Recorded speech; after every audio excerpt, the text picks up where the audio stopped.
Welcome to another week of the Bible Boys. We are excited to get into the Bible with you today.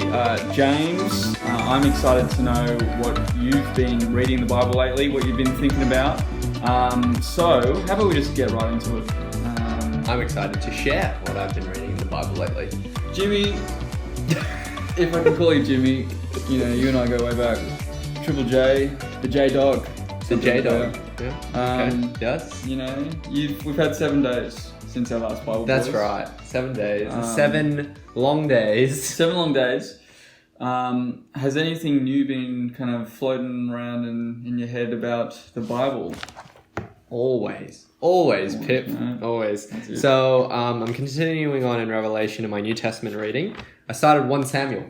Oh. My Old Testament reading. Okay. So let's open up to 1 Samuel. Oh. Wait, what? You were there already? Oh, dude, wow. dude. Okay, legit. I've had my Bible open. I flipped it open randomly like 2 minutes ago. That's amazing. 1 Samuel. And yeah, listeners, legitimately, I did not tell Pip that we were going to be in 1 Samuel. Miracles. Are you of the opinion that miracles are still a thing today? Of course. Okay. Of course they are. Would you call this a miracle? What just happened, or a coincidence? Well, I don't know how to answer this question right now. We can move on. It's not really a good question. I'm going to say that it was a wonderful and amusing incident that has happened. Play on. I don't know if I'd call this a miracle. That is okay. 1 Samuel, what you got? All right. Yes.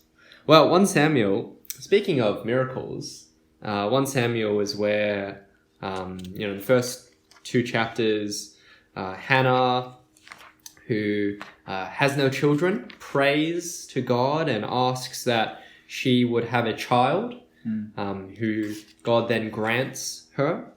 And I think that sometimes I wonder how different people who might have different opinions or beliefs about God's power reconcile that with Scripture. And then just this past week, as I was reading 1 Samuel, I was confronted once again by the fact that the Bible is clearer on God's power than we might feel comfortable with. Okay. So, taking a look at the first 2 chapters, let me point out a few things. So, notice 1 Samuel, chapter 1. You'll notice from verse 3. Year after year, this man went up from his town to worship and sacrifice to the Lord Almighty at Shiloh, where Hophni and Phinehas, the 2 sons of Eli, were priests of the Lord. Whenever the day came for Elkanah to sacrifice, he would give portions of the meat to his wife Peninnah and to all her sons and daughters.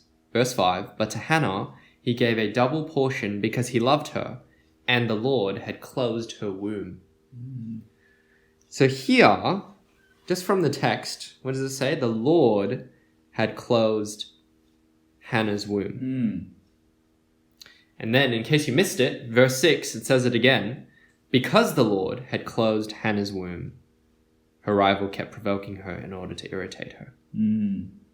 So there's that. So hold on to that for a second. And then chapter 2, we've got, so after the birth of, actually, you know what, before we get to that, chapter 1 still, we've got, Hannah then prays to God that he would open her womb, and then notice how Hannah attributes the birth of Samuel to God. Verse 27, I prayed for this child, and the Lord has granted me what I asked of him. So very clearly, Hannah attributes God as having answered her prayer. Then, if we come to chapter 2, verse 6, so this is Hannah's prayer now, her rejoicing prayer. She says in verse 6, the Lord brings death and makes alive. He brings down to the grave and raises up. Verse 7, the Lord sends poverty and wealth. He humbles and he exalts. Verse 8, he raises the poor from the dust and lifts the needy from the ash heap. He seats them with princes and has them inherit a throne of honor. The foundations of the earth are the Lord's. On them he has set the world. And then the next thing I wanted to bring up from chapter 2, so similar on this idea of God's power, God's strength, God's ability, we have what God was doing through Eli's wicked sons. So where's the verse I was looking to?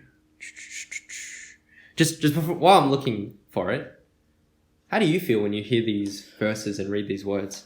Because I know fertility is a sensitive topic for a lot of people, and knowing God's absolute sovereignty over fertility is both an extremely comforting and, I'm sure, for a lot of people, a frustrating thing. It's because it's it's a blessing, but it's also can be a curse. It feel like a curse for some people if they're not able to have children. Yeah. And there are actually quite a few fertility related stories through the Bible. I'm just trying to think. You got Sarah with Abraham. Yes. You've got Mary, obviously, the Virgin. And so it is this theme that seems to run through the Bible about God having sovereignty over fertility, and it's His providence that leads to people overcoming barrenness. Yes. They're just some thoughts. No, thanks for sharing. I found the verse I was looking for in chapter 2. So Eli has these two sons, Phineas and Hophni. Is it? Do I have that right? Phineas and Hophni, that's right. And they're rebuked. But notice these words here. So this is in around verses 23 to 25. So Eli, who's a priest, he rebukes his sons. This is what it says. So he said to them, "Why do you do such things? I hear from all the people about these wicked deeds of yours.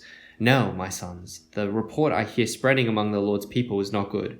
If one person sins against another, God may mediate for the offender. But if anyone sins against the Lord, who will intercede for them?"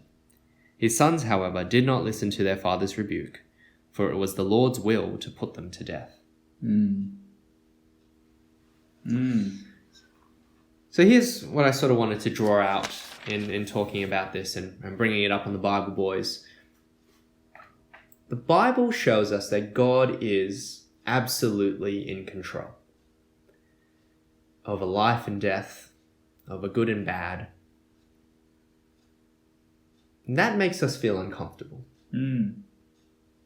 But if He wasn't in absolute control of these things, He would not be God. He would not... We would have no reason to trust His promises. We would have no reason to pray that He would remove something or bring something.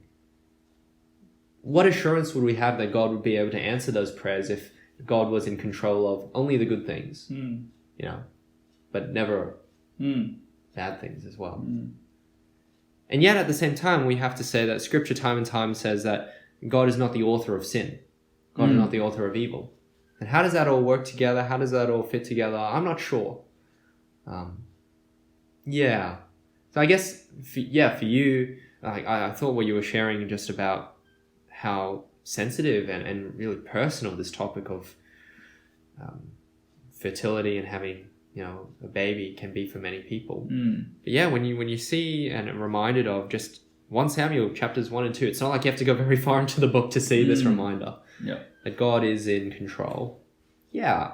How does that make you feel, or how do you process and think about that?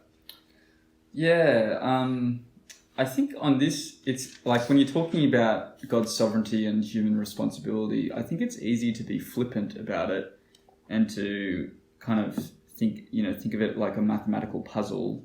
How do the two work together? How does God's sovereignty interact with my experience of pain and suffering? The classic youth group question, are we robots? So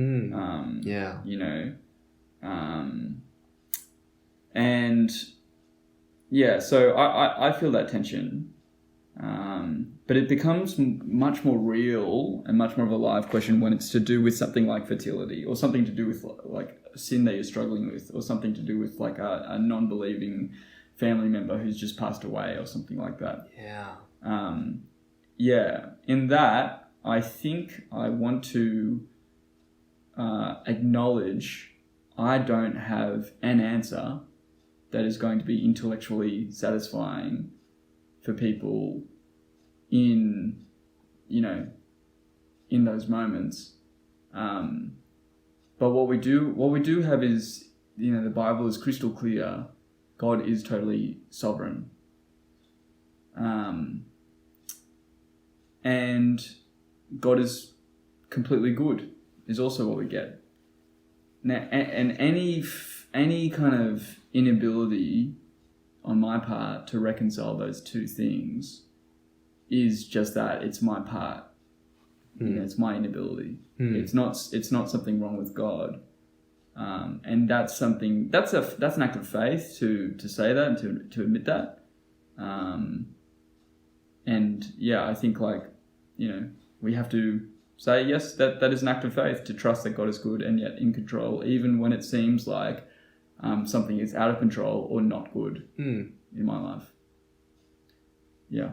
So probably not a very satisfactory answer for someone who's going through, great suffering.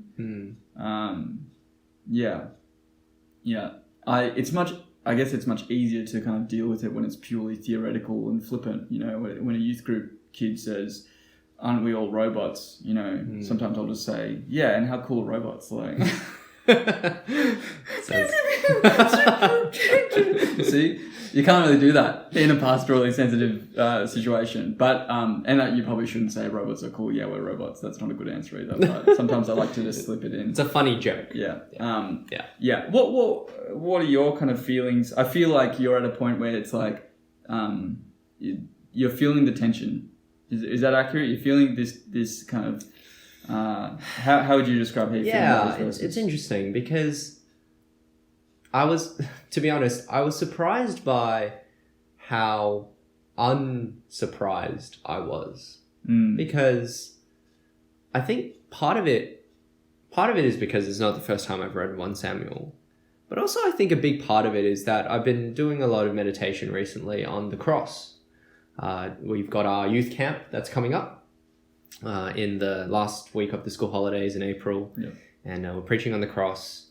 I think that just a lot of these things that we see as tensions or in conflict, God's promises and human responsibility, good and evil, suffering and victory, they just come together at the cross in a way that shows you in time and space that they're not mutually exclusive. Or at least they don't have to be. And so I think understanding that God, he does have power over life and death. And the fact that there is real suffering that God permits, in fact, is in control over, and yet can bring good out of it. You see that ultimately at the cross. And recognizing that God is just to judge. God gives and takes away. You see that, again, most clearly at the cross, where the great's the wrong word, but the highest or the worst sin that has ever happened in human history is also the moment of God's victory. And how do you put that all together intellectually? Well, on one level, you can't right now. But on another level, you don't have to put it all together because it came together in time and space. I think that I remember in uni when I was studying history, which this is the thing, Pip. I studied philosophy. I could do that. I epic failed my history study. Right. Okay. Yeah. It's just a realm of intellectual activity that I could not work out in my mind. Okay. But one thing I learned is that history is not about trying to piece together what happened. You know what happened. History is about trying to understand what happened and to craft a narrative, an account of how these things happened. Yeah. And I think that in a very real sense, our theology, our understanding of God, it's not exactly the same thing, but there is a sense in which our inability to understand and put all these things together doesn't take away from the fact that Jesus did die. We do see suffering and victory of God come together in history. And our attempts to understand it are exactly that, attempts to understand it. And our inability to put it all together or find an intellectually satisfying answer doesn't shake what God has accomplished for us through his love displayed in his son's death. That's sort of where I'm at as I continue to read. Like, I'm up to chapter 7 in 1 Samuel and just going, wow, just time and time again we see God is the one who is the king. God is the one who is sovereign. God is the one who has power. And I think that it even addresses the anguish and pain of suffering in things like struggling with fertility, going that Jesus as our high priest is acquainted with suffering and hardship, not quite the lack of fertility, and yet we do have a high priest who can sympathize with our weaknesses, as Hebrews 4 says. Yeah, those are some assorted thoughts there. Yeah, nice. Yeah. That's what I've been reading. Yeah. That's good. Good to reflect on those things. Yeah, thanks for going down this angle with me. Thanks for sharing. What about you, Pip? What have you been reading? Well, I wanted to share something that I've been... It just came up as an example at college about the kind of the kind of goodness of having some Old Testament context as you read through the New Testament. Yeah, right. And I was actually reading this passage with a friend recently in a 1-to-1, and it struck us quite a bit. So Mark chapter 7, verses 24 to 30. So Jesus honors a Syrophoenician woman's faith. Right? So let me just read. It says, Jesus left that place and went to the vicinity of Tyre. He entered a house and did not want anyone to know it, yet he could not keep his presence secret. In fact, as soon as she heard about him, a woman whose little daughter was possessed by an impure spirit came and fell at his feet. The woman was Greek, born in Syrian Phoenicia. She begged Jesus to drive the demon out of her daughter. First, let the children eat all they want, he told her, for it is not right to take the children's bread and toss it to the dogs. Lord, she replied, even the dogs under the table eat the children's crumbs. Then he told her, for such a reply, you may go. The demon has left your daughter. She went home and found her children lying on the bed and the demon gone. So at first, the strange thing about this passage that leaps out is Jesus' response to the woman. So she's after a healing for her demon-possessed daughter, and Jesus essentially says no, and his answer seems harsh, and it also seems to be racist. He says, let the children eat all they want. It's not right to take children's bread and toss it to the dogs. So it's kind of saying like I've come for Jewish people, for Israel, the children. I'm not going to take their bread and toss it to the dogs. So it seems like a very strange kind of response to her.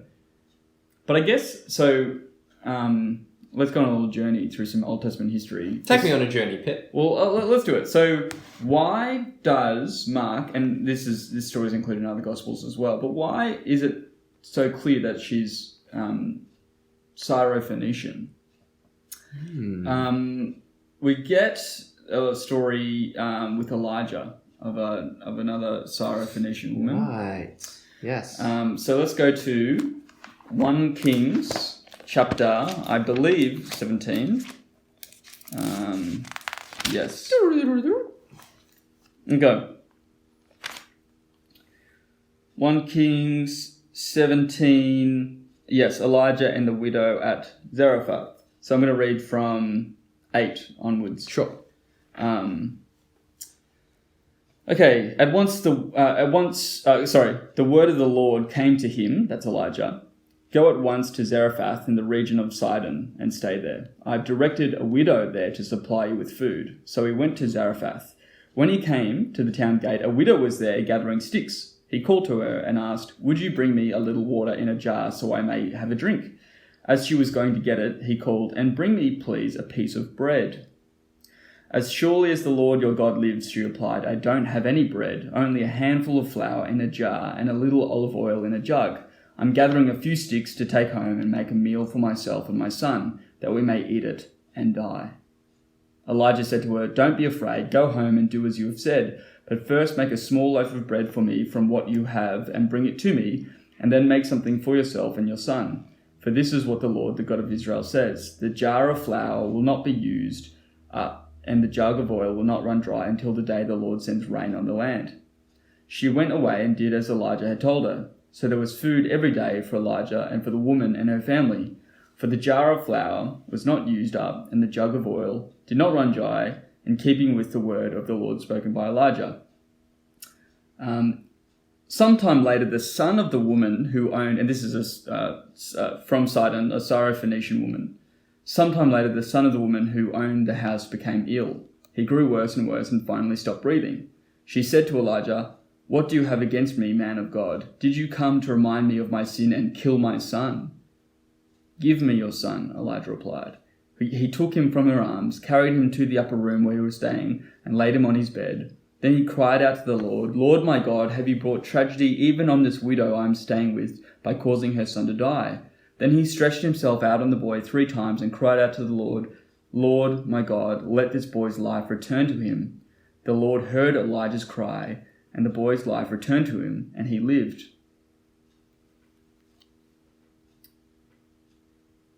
I'll stop there. So that's the story. So Zarephath Yes. is in the Syrophoenician region. Yes. Is that right? Yes, that's right. That's correct. Okay.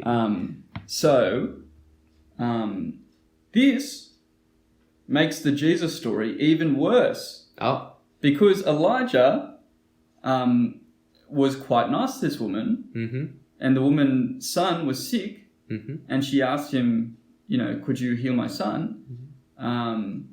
And he said, "Yes, no argument." But Jesus, not so much. Now, there's another Syrophoenician woman with Elijah, okay, that we need to also consider. Right. And that is Jezebel. So in chapter 16 of 1 Kings, we get introduced to Jezebel. So it says, verse 30, "Ahab, son of Omri, did more evil in the eyes of the Lord than any of those before him. He not only considered it trivial to commit the sins of Jeroboam, son of Nebat, but he also married Jezebel, daughter of Ethbaal, king of the Sidonians, and began to serve Baal and worship him." Yeah, right.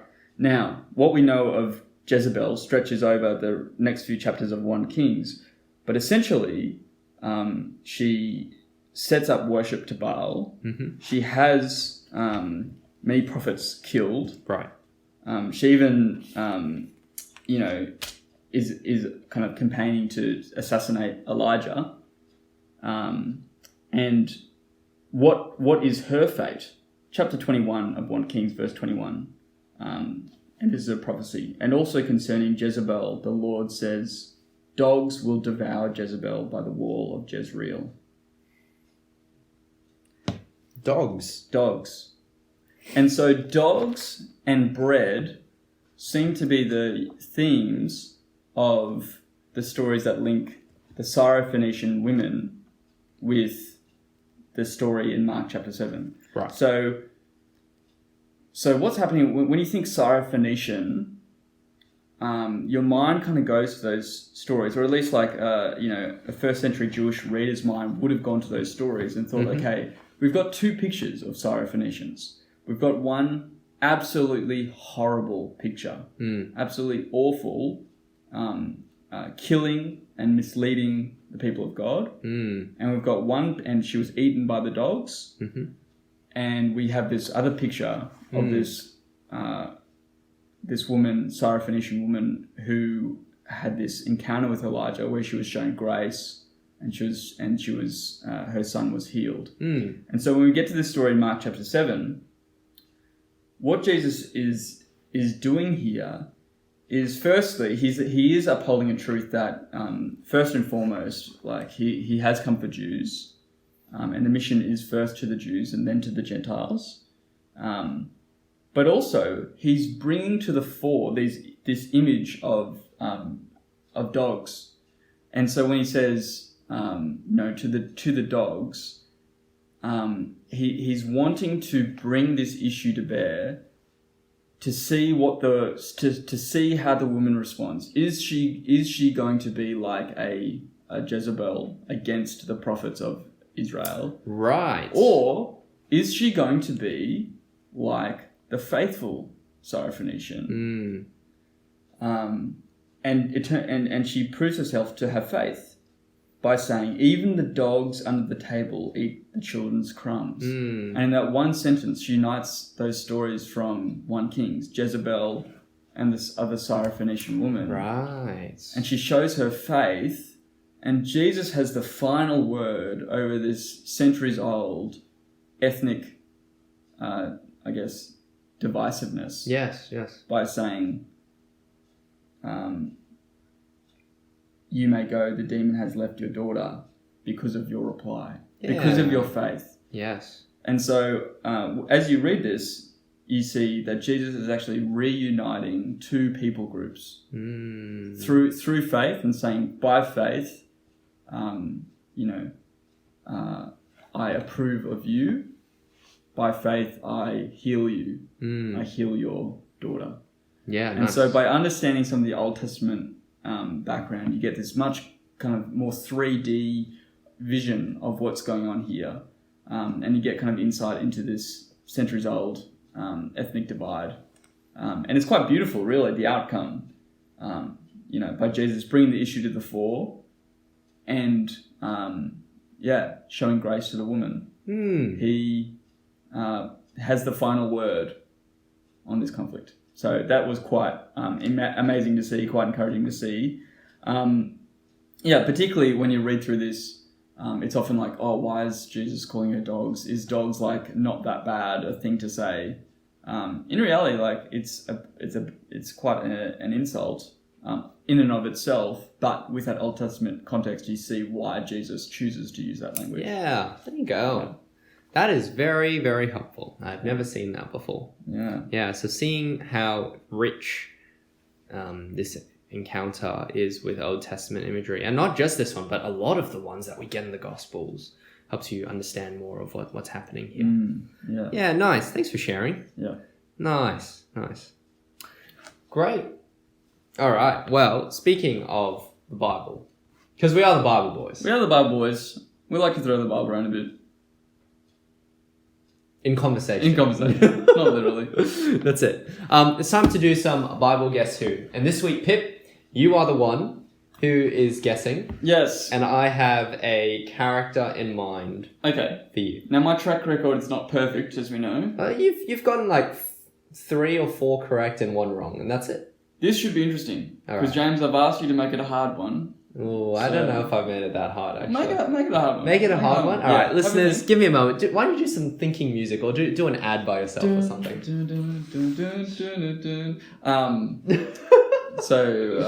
Listeners, you might be aware that last week I mentioned Colin Buchanan's song, Remember the Lord, and how it reminded me of...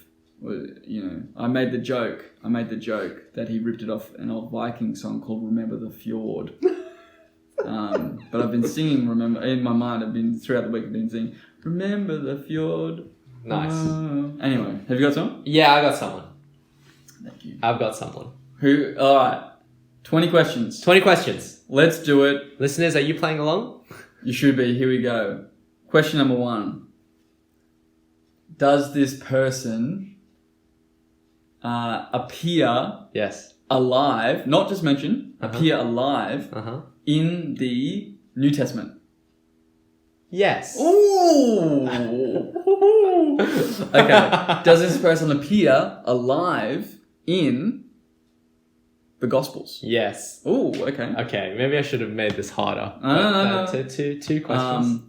Does this person appear alive in any of the rest of the New Testament besides the Gospels? No. Good. Oh, I'm glad I clarified that. Okay. Does this person have a...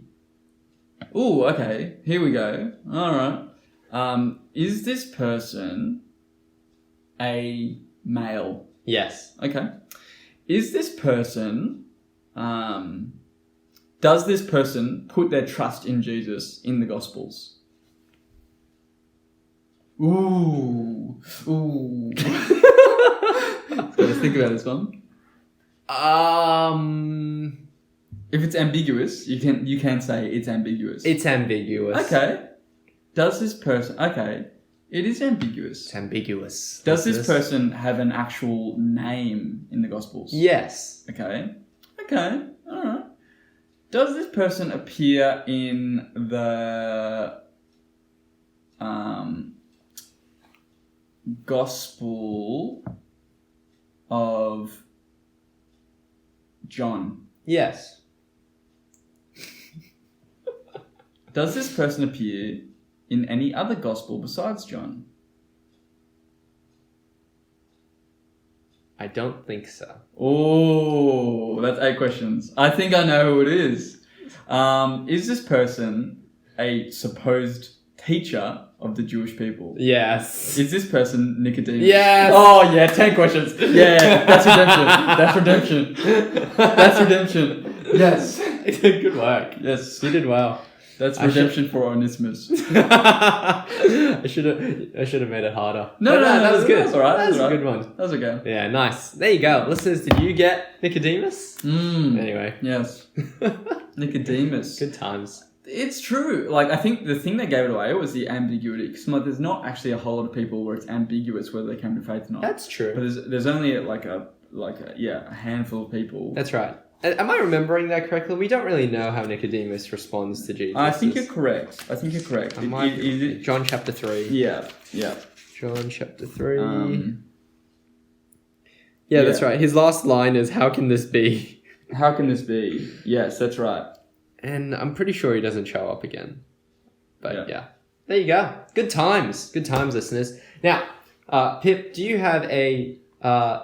Well, actually, sorry. I was going to say, do you have a ministry insight or principle? But congratulations to last Thursday, your graduation. Thanks, mate. From a ministry apprenticeship. Yeah. Listeners, you can go to our Instagram to find a happy snap and a video of Pip answering the question of what was the hardest thing about his apprenticeship, and you may be able to sense the severe disappointment that I had that he didn't say.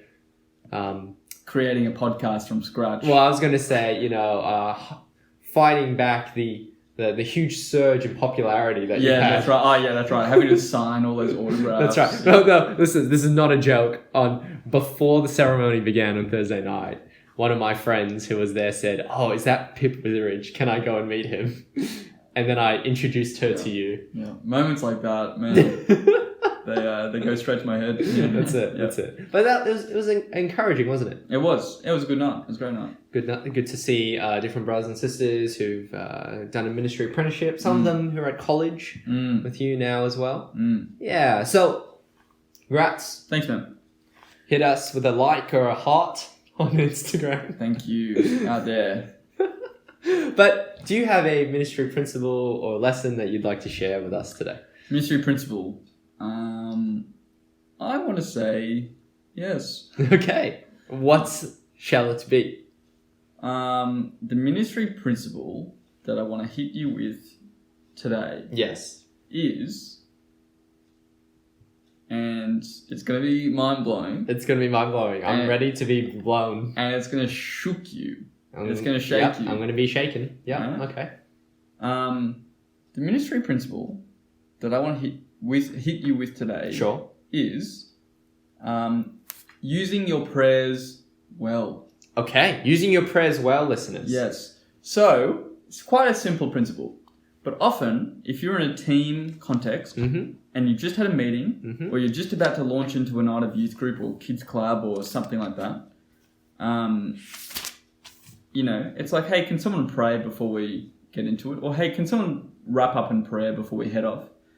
often it's tempting to just be like do a a throwaway or what I'd call a write-off prayer. Yeah, this nice. prayer's a write-off.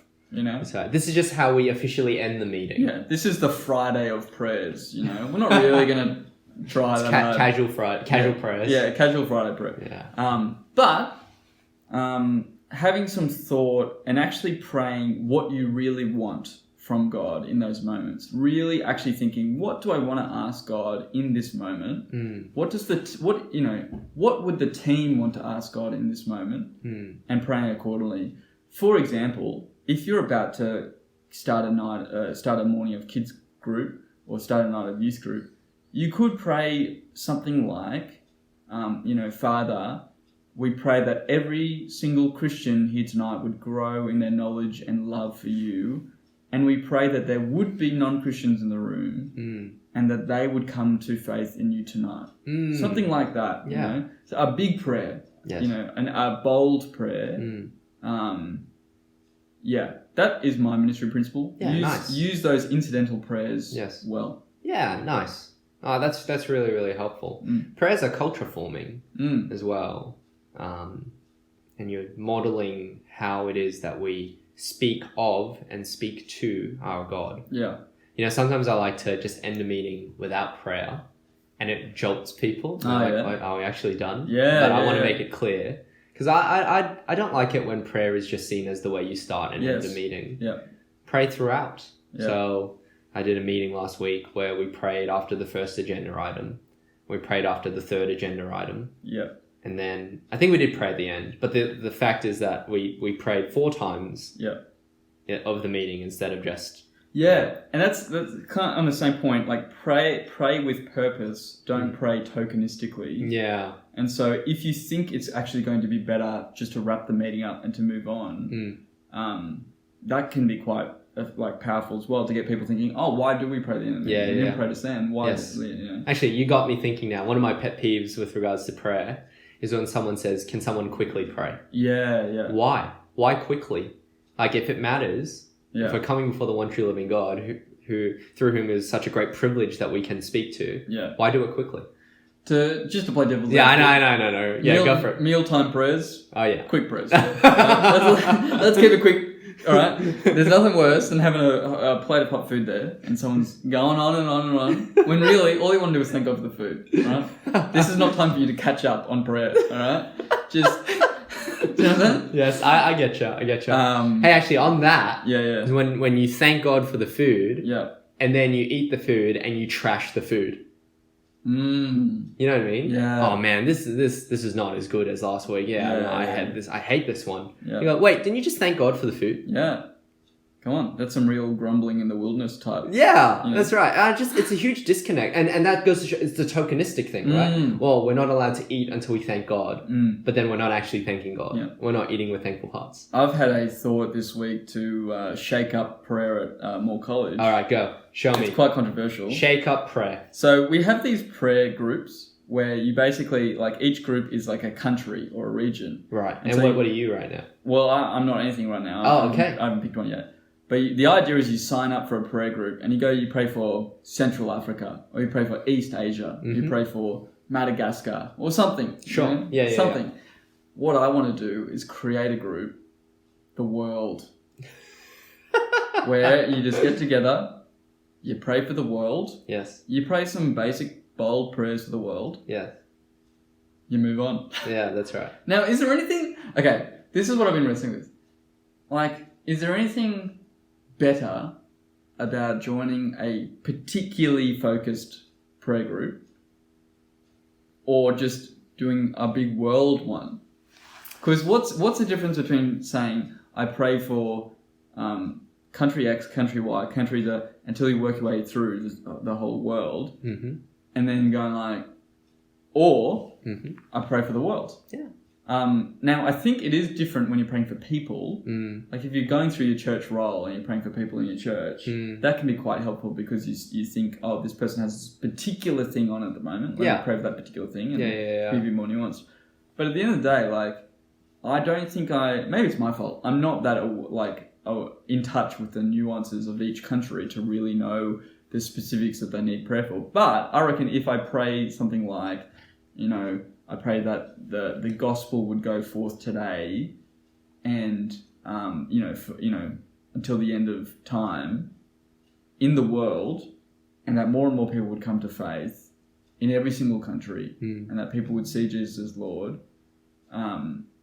Yeah. It's like catch-all prayer. Yeah, I get you. Well, maybe that's part of the reason. It's if you continue to pray for a particular country or location, you can develop that familiarity. You can do more research. You can have more specific prayers. And I also wonder, not that, I've been in these meetings where they're deciding how these prayer groups work. I wonder if part of it as well is trying to help students cultivate a heart for these locations, that they might consider going to these locations as well. But I get what you mean in that we want praying for the whole world. I guess there's you want both, right? You want to pray for the gospel to spread throughout the whole world, but you can also pray that the gospel spreads in a particular country or a region or something. I will say, as you were talking about, are you missing anything from praying for the whole world? My mind... Aliens. Multiverse. Well, I the amusing part of my mind went to, how many people live in Antarctica or the Arctic Circle? Yes. But I know there are people who live there, so... They need prayer. Yeah, they you know what? They need the gospel too. That's right. Yeah. Yes. There's this joke, I had this joke, North Korea is Alright, you can say you've got a joke. Can you start with North Korea? Here's the joke. Alright, let's go. North Korea, yes, said to be the second hardest place for Christians to live because of the extreme levels of persecution. Yeah. You're in number one place. What's number one? The Arctic. Because it's freezing. It's true. I mean, that would be hard, wouldn't it? It's pretty hard. Now, I probably shouldn't say that. It's not a very tasteful joke. I'm sorry. Well, actually, funnily enough, I a few weeks ago I was searching up what's the coldest place on Earth. Yeah. Not the Arctic Circle. Is it church on a Sunday night? Go that aircon. Yeah. It's pretty cold. Yeah. No, the coldest place is like Eastern Russia. There's a village that lives like in a valley. Oh. And like during summer, it's stinking hot. Yeah. But during winter, it is like the coldest place on Earth regularly. Wow. Yeah. And people live there. People live there. Yeah. And they don't have any free flowing water because the pipes, like, it's all frozen. So what they do is they like chisel out blocks of ice, and then whenever they need water, they like melt it. Yeah. Wow. And then they use it. I guess you get used to it. Yeah, that's right. Anyway, there you go. Prayer. Don't make it tokenistic, make it purposeful. Yes. And make it appropriately length. You don't need to pray long prayers. It can be good, but get the vibe. But the most important thing is the genuineness of the words that you say. Yeah, no, I agree with that. And, just thinking about Matthew 6, where Jesus says, when you pray, don't be like the hypocrites, for they love to pray standing in the synagogues and on the street corners to be seen by others. And then, like, down in verse 7, he says, when you pray, do not keep on babbling like pagans, for they think they will be heard because of their many words. Yeah, I think there's something good about modeling rich, heartfelt, sincere prayers. But when you think you're performing to impress others by your rhetoric, there might be something wrong there. Yeah, for sure. There you go. So, Pip, what's been happening with you recently? Is there anything you'd like to update us on? Fun things that have been happening? Things that have been happening in my world. So, last night I had soccer training. Yes. Getting back into soccer. Up in Marsfield, was it? No. Yeah, that's right. Yeah, nice. Good memory. And I pulled my left calf muscle, whatever this one is. I don't know. Sure. Calf muscle. And it happened last year, and I was out for weeks. And I've tried a different approach this time to last time. So last time what I did was I just stopped exercising and I rested it. Yes. What I've done this time is I just kept playing on it. And I played cricket today, and I walked to the station, all this sort of thing.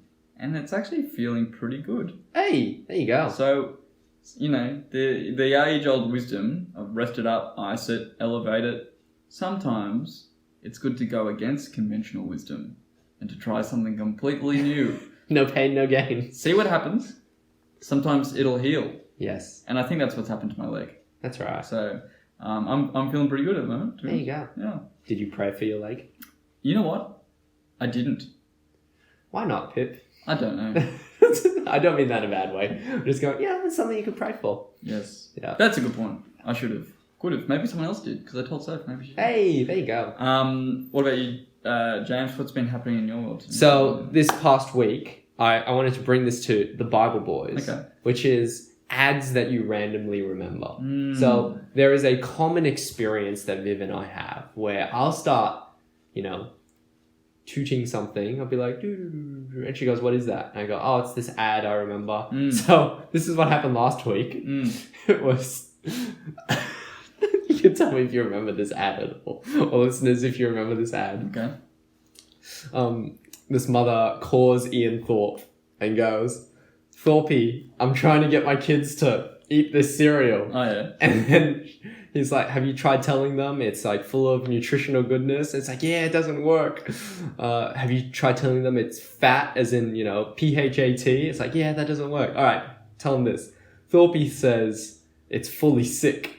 And the mum goes, Thorpe says it's fully sick. And then the kids start eating the cereal. Oh, and then man. It's like Uncle Toby's blah, blah, blah. Thorpe says they're fully sick. And then I just recited this to Viv. And she goes, what is this? And then I searched it up on YouTube. And then it was pretty close. It wasn't exact. Yeah, sure. So that's a very common experience for Viv and I when I'll just remember an ad randomly. Yeah. Do you have those moments where you remember ads or... There's the classic, 6 triple 506. Which I always thought was funny because, if you can't read... How's that going? That's right, because that was the reading and writing hotline for Australia, where they help you if you're struggling to read or write something. Yeah. Anyway, what's another one? O'Brien. That's on Harmony. That's right. Yeah, good one. What about Not Happy Jam? Yes, that's a classic. Not Happy Jam. Yes, that really took off. That's Not right. Happy Jam. What was that? That was Jetstar, wasn't it? I think I might be wrong. No, I don't think so. Okay. I don't. It could have been. There was a Jetstar one. Let's do it. Let's fly Jetstar. Something like that. Lowest prices are just beginning. No. Do you remember the Lowe's guy? You can get this at Lowe's. Yeah. I wonder where he is now. Where is that guy? Yeah. That's right. Living his best life, probably. The other one that comes to mind quite often, to be honest, is the Doors Plus one. Doors. Boom, boom. Doors plus no fuss. Boom, boom. You know what? Jingles have gone out. You don't really hear a good jingle that much anymore. I don't watch too much free television. Yeah, no. But this is the thing, right? These ads... Oh, Menulog nowadays. Oh, yeah, that's the right. YouTube one. Did Snoop Dogg. somebody say Menulog? Oh, yeah, no, the Snoop Dogg one. Yeah, that's so weird. M-L-O-G. That's right. But they stick in your psyche. They stick, right? And jingles, music, there are so many people, and it got me thinking a bit about ads, but it also got me thinking a bit about how I remember when we were doing nursing home visits for summer missions, you'd meet elderly men and women who can't remember what their family looks like. They can't remember who their nurses are. But they will remember hymns. Yes. It just taps into a different part of the brain, I guess. Yeah. And they will remember prayers as well. Yeah. So it's just quite amazing to think that there is this part of our brain that just has a store of memory and consciousness. I can imagine being a 90-year-old man and... well, actually, I can't really imagine being a 90-year-old. But let's say I'm imagining. I can imagine you being a 90-year-old. Yeah. Well, am I bold?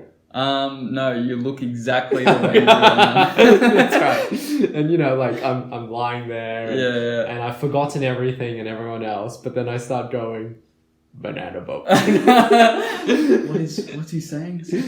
Banana boat. What is it? Banana boat for some protection.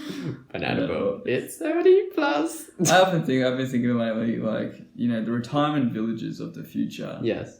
They're going to be pretty sick. Come on. As technology gets better and as life expectancy goes up, we're gonna be like 130, lying, probably walking around.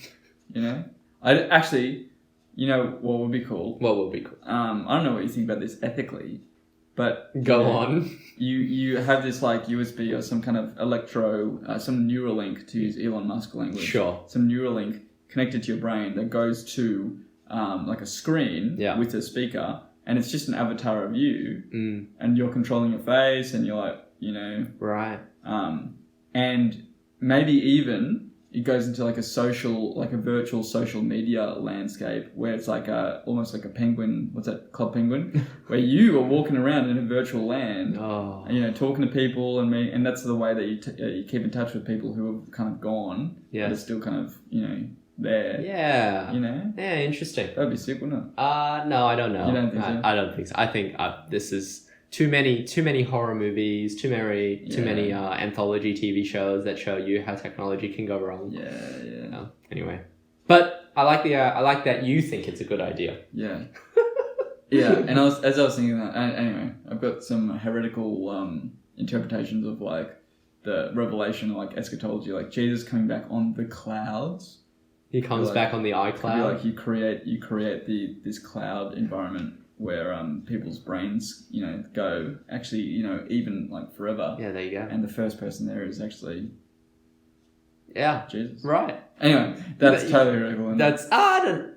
Heresy is a very particular thing. It's when you go against the universal teachings outlined in the Apostles' Creed, Nicene Creed, and the Athanasian Creed. Oh, there you go. Well, maybe what I said was just stupid. I wasn't saying that. It's something in that ballpark. It's something. It's something in that ballpark. It's something, yeah. Are you still watching, are you watching any TV show right now?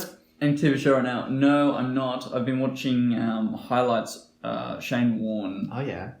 Just to get in the zone for college cricket. Oh, you are a spin bowler? I like to think I am. I've been trying it out. I've gotten a few wickets today. It's been good. Good. So, yes, getting back into some backyard cricket. Good work. Are you watching anything? Viv and I are midway through season 3 of The West Wing right now. Nice. Yeah. Grok.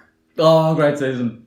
Did you say grok? Oh, I was going to say, great. That is a great season. It is. And you know what? It's my 4th or 5th time watching now, but I forgot that the first debate is in season 4. Because I was going, wait, when is it in this season again? Yeah. And then I searched it up. Oh, no, it's season 4. What's your favourite episode? My favourite episode is the one which starts off with Toby bouncing the ball. Yes, and he works it out. Toby's finest moment. Yeah. That's right. Yeah. We can't say what it is. That's just incredible. That's right. I want to be Toby in that moment. There's like political acumen to be able to work that sort of thing out. Yeah. It's like... And the genius of it, he keeps going, and you know that Leo's got the secret, and he keeps going to Leo asking these probing questions, and Leo gives like just the right answers, and that's right. Yeah, figures it out. That's right. Watch The West Wing if you're listening on. That's right. And read the Bible. Read the Bible, then watch The West Wing. That's it. Listeners, I think that's it for another week of The Bible Boys. Thank you so much for joining us for another week. Remember, you can always email us at thebibleboys@gmail.com. You can follow us on Instagram at Bible_boys. You can watch us on YouTube if you'd like to see us. Yeah. Send us a message on WeChat. Hit us up on Pinterest. Smash that love button. I don't know if we have anything on those channels, but yeah, sure. Anyway, listeners, thank you so much for joining us. We'll see you next week. Peace. Bye.